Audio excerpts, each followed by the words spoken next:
What I have some concerns about, though, are the responsibilities that we have as individual elected members here to understand what we are voting on.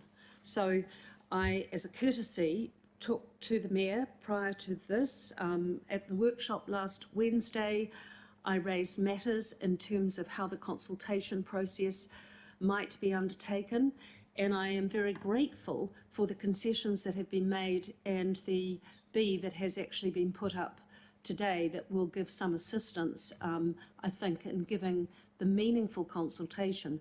But I draw your attention to the concerns that I've got in trying to understand what I am signing off. And yes, there has been controversy. Yes, I signed this off last year, but I did so not understanding that the way in which the integrated management plan that had been put in place and the operational plan that translated to last year would mean the removal of olive trees that were grown from seeds from World War II on Owaraka, cherry blossoms that were planted in remembrance of the Great War. I had no concept when we were signing that plan off last year that I did in good faith of what it might entail. And what I knew was the integrated management plan would, in its own way, provide for future individual manga plans to be the opportunity to really capture and enhance the unique quality of each manga. And that is what I think has been the ongoing attempt by the Manga Authority under the leadership of Paul Majuri to do.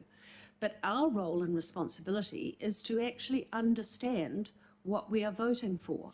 So in that case, I did not understand that when I voted last year, that would in any way authorise not just the removal of some wilding pines and some eucalypts, but trees that had significant heritage in terms of Auckland's more recent history.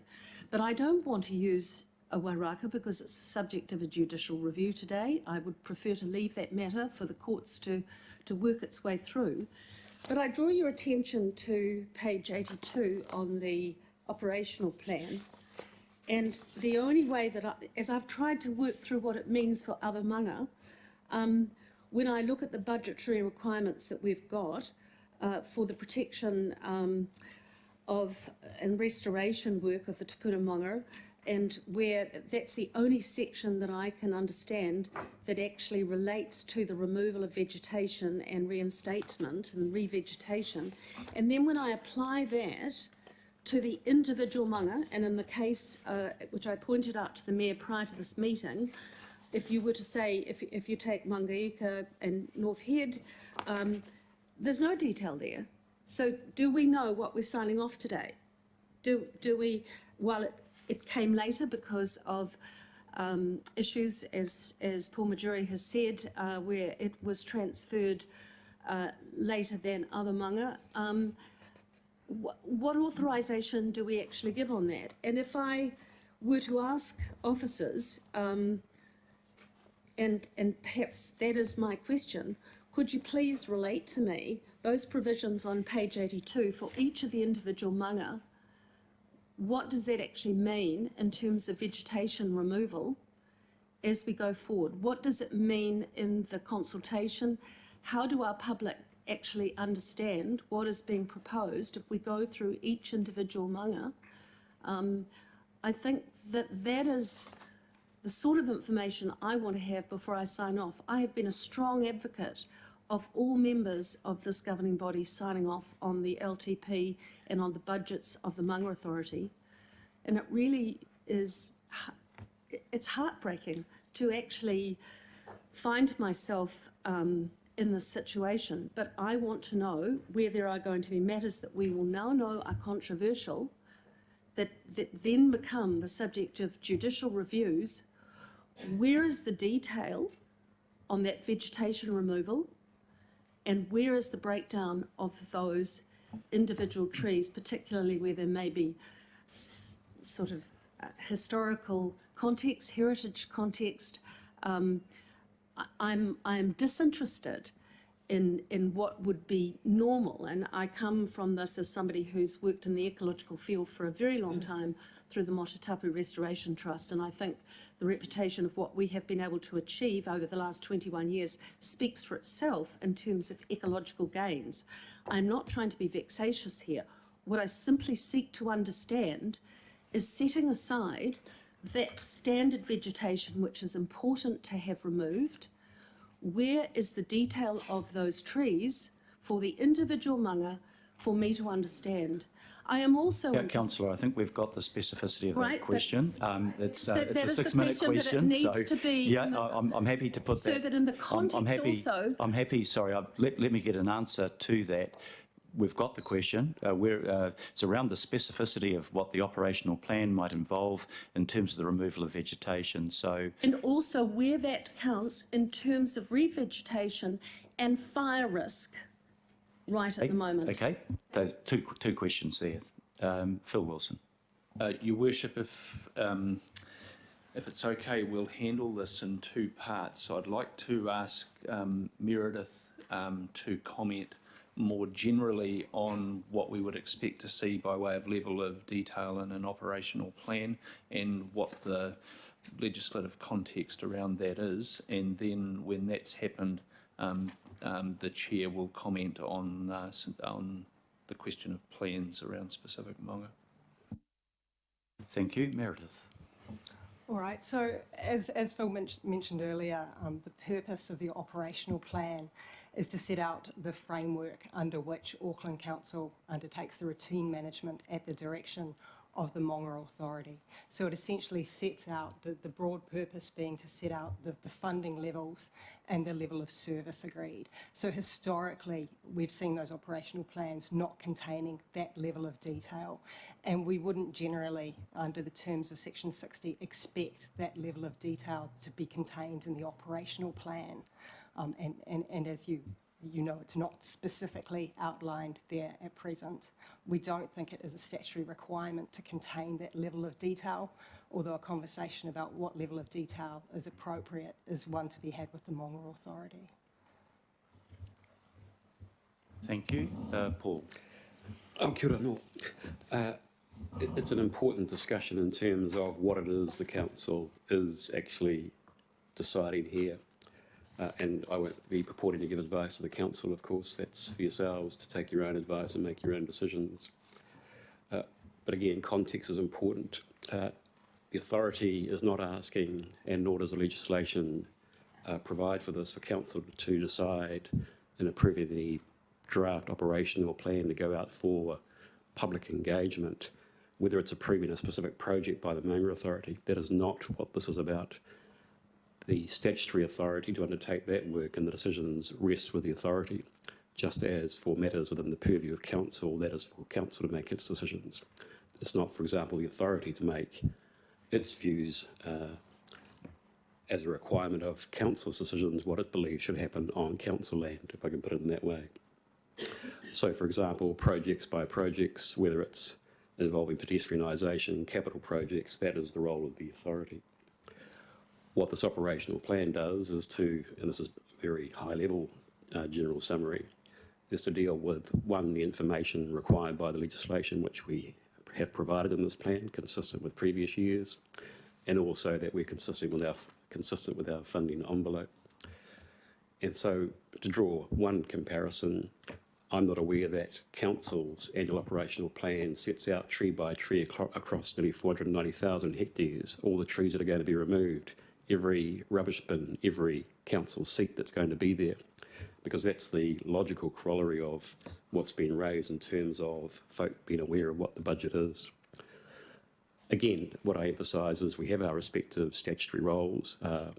The great success of the authority is the co-governance regime that it involves, with equal representation by council representatives and mana whenua, and that was the big part of the settlement was for mana whenua to have their face at the table making decisions alongside Auckland Council, and like Councillor Fletcher, I too, as I did last week at Finance and Performance, acknowledge the huge contribution, including by Councillor Fletcher, the previous Deputy Chair, and those former members of the authority who sit around this table, and also the current members.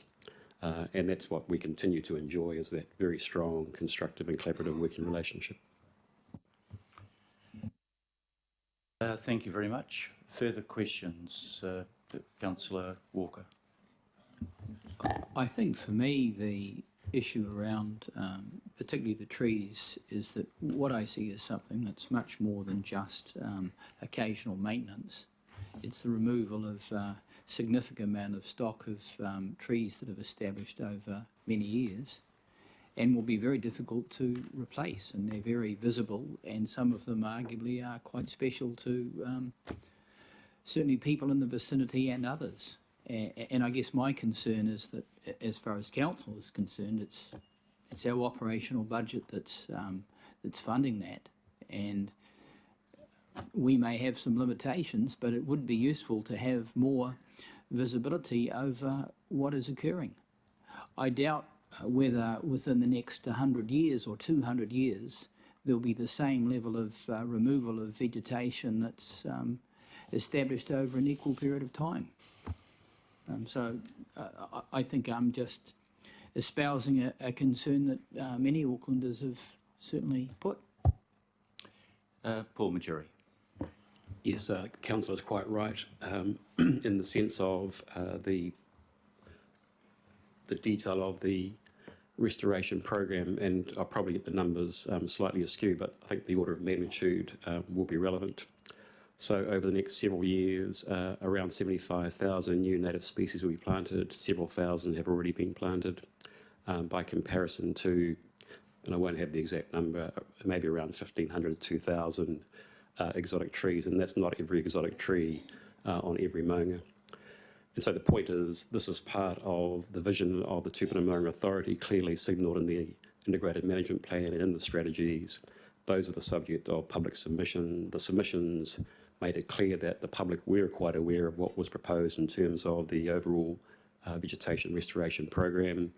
And the vision the authority has is a very long-term one, that in terms of the restoration of the mauri of these significant and iconic spiritual and cultural places, we're going to have the re-emergence of indigenous forest species, in terms of Puriri forest, the return of important taonga species, the vision, and hopefully more than that in terms of the reality, the bringing back of kiwi to maunga kia and other native species, maunga by maunga. Thank you. Councillor Simpson. Thank you, Your Worship. I have three quick questions, two for you, Paul, and one for you, Phil. First to Paul, have you ever changed, in your experience, has the Te Puna Maunga Authority ever changed its operational plan as a result of consultation? I can't give an answer on that part because I just don't know. I haven't sat down with the documents, but what I can say is for both the Integrated Management Plan and also for the strategies, changes were made. I only know that because that's been the subject of consideration in terms of the material covered in the judicial review proceeding, which I obviously won't be talking about, but just noting that that certainly has come out, that in terms of the submission process, that changes have been made. But we're very happy to come back and confirm the position in relation to the operational plan. Yeah, maybe I was thinking, I know my own maunga better, Ohini so maybe, track maintenance or, stuff like that. I wasn't actually using trees. All right.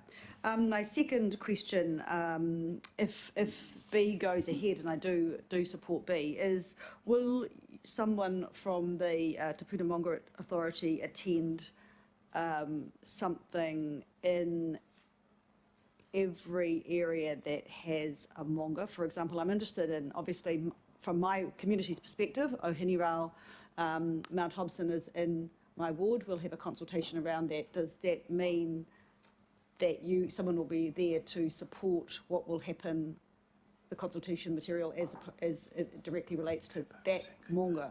Not interested in, well, I am interested, but for my community, that's important to them. Is that how you read that, B? I've never seen B before. Your chance to read it while I move on to Mr. Wilson then. If Councillor, if you, and obviously trying to be constructive and helpful, well, if you're asking me as an individual member of the authority to give a substantive response to commit members of the management team, of which we have 8, On the hoof, I just can't do that. What I would reiterate is what I said to you last week, is that we have our own statutory process that we're going to run. We're also going to have additional events on the maunga. And as I also confirmed, and acknowledging the point that if folk attend council key events where the maunga are going to come up, with all the logistics in terms of being covered eye, some notice, and the fact that our staff often have to work in the weekends and the evenings because of their commitment to the kaupapa for these tupuna maunga, we're more than happy to do that. But I can't on the hoof say that we're going to do whatever B means. Just think about that. And I will have one final question to you, Phil. Phil Wilson. If the governing body or finance, I'm not sure exactly which, doesn't like the operational plan as a result of feedback from the community, can we direct the Te Puna Monga Authority to change it? In a word, no. The legislation requires agreement between the two parties. It is not as the chair alluded to, the nature of the relationship is not one where the council can direct the authority.